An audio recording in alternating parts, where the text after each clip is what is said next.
আসসালামু আলাইকুম। বাংলাদেশ বেতার রংপুর স্থানীয় খবরে আমন্ত্রণ জানাচ্ছি শফিউল হারুন। প্রধান উপদেষ্টা অধ্যাপক ডক্টর মোহাম্মদ ইউনূস মালয়েশিয়ার প্রতি বাংলাদেশি শ্রমিকদের জন্য মাল্টিপল এন্ট্রি ভিসা প্রদান করার আহ্বান জানিয়েছেন, যাতে তারা প্রয়োজন অনুযায়ী সহজে দেশে ফিরতে পারেন।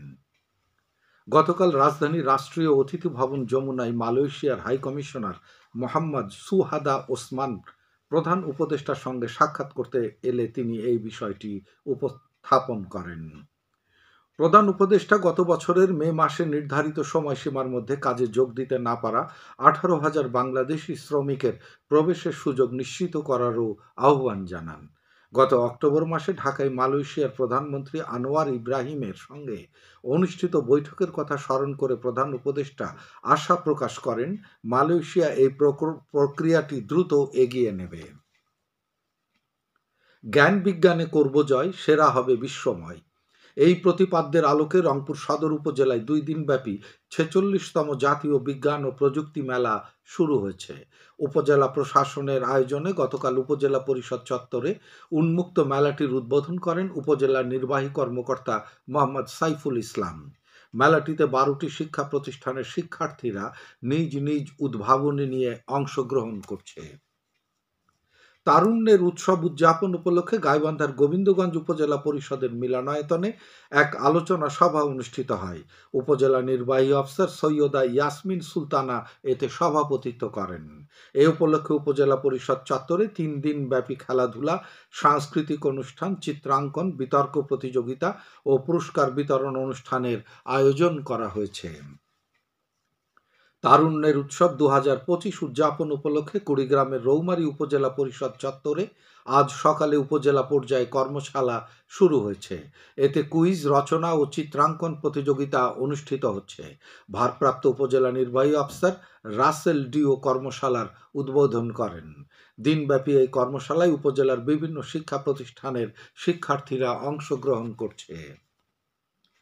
গাইবান্ধার গোবিন্দগঞ্জ উপজেলা কৃষি সম্প্রসারণ অধিদপ্তরের উদ্যোগে ডিলারদের মাধ্যমে সরকার নির্ধারিত মূল্যে সার বিক্রি ও মজুত সংক্রান্ত কার্যক্রম মনিটরিং করা হচ্ছে। গতকাল উপজেলা কৃষি অফিসার মেহেদী হাসান ও কৃষি সম্প্রসারণ অফিসার হাদিসুর রহমান যৌথভাবে এই মনিটরিং কার্যক্রম পরিচালনা করেন। মনিটরিং টিম উপজেলার মহিমাগঞ্জ সহ উপজেলার বিভিন্ন ইউনিয়ন পর্যায়ে ডিলারদের সার বিক্রি কার্যক্রম ও মজুদ পর্যবেক্ষণ করেন।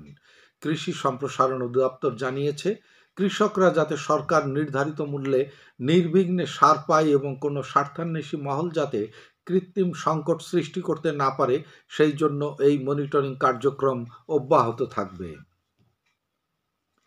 গাইবান্ধার সাদুল্লাপুর উপজেলায় পৃথক অভিযানে ফেনসিডিল সহ 2 মাদক কারবারিকে গ্রেফতার করেছে মাদকদ্রব্য নিয়ন্ত্রণ অধিদপ্তর।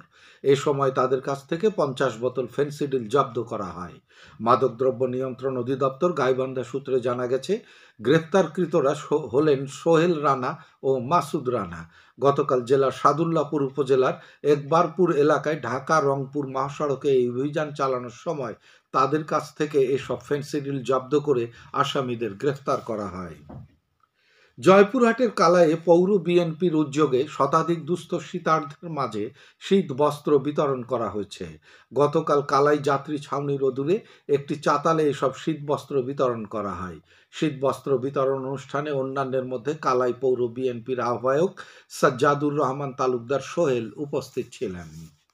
লালমনিরহাটের আদিতমারী উপজেলার গোবর্ধন চর ও সদর উপজেলার কালোমাটি ও খুনিয়াগাছে 1200 জন শীতার্থ মানুষের মাঝে কম্বল বিতরণ করা হয়েছে। গতকাল বিকেলে Bangladesh university of business and টেকনোলজির সোশ্যাল ওয়েলফেয়ার ক্লাব এবং বিএনসিসি প্লাটুন কর্তৃক এইসব শীতবস্ত্র বিতরণ করা হয়। জয়পুরহাটের পাঁচবিবিতে আটাপুর ইউনিয়ন বিএনপির উদ্যোগে শহীদ জিয়া স্মৃতি আন্তজেলা ফুটবল টুর্নামেন্ট শুরু হয়েছে। গতকাল উচাই জেরকা এসসি উচ্চ বিদ্যালয় মাঠে এই ফুটবল টুর্নামেন্টের উদ্বোধন করেন বিএনপির জাতীয় নির্বাহী কমিটির সদস্য ফয়সাল আলীম। উদ্বোধনী খেলায় দিনাজপুরের দাউদপুর নবাবগঞ্জ ফুটবল একাদশ 1-0 গোলে বগুড়ার দুপচাচিয়া ফুটবল একাদশকে পরাজিত করে দ্বিতীয় রাউন্ডে ওঠে। এই টুর্নামেন্টে 16টি ফুটবল দল অংশগ্রহণ করছে। সবশেষে আবহাওয়া। আজ সন্ধ্যে ৬টা পর্যন্ত পূর্বাভাসে বলা হয়েছে দেশের অভ্যন্তরীণ নৌবন্দরগুলোর জন্য কোনো সতর্কবাণী নেই এবং কোনো সংকেতও দেখাতে হবে না। খবর শেষ হলো। আমাদের পরবর্তী স্থানীয় খবর প্রচারিত হবে বেলা 2টা 5 মিনিটে।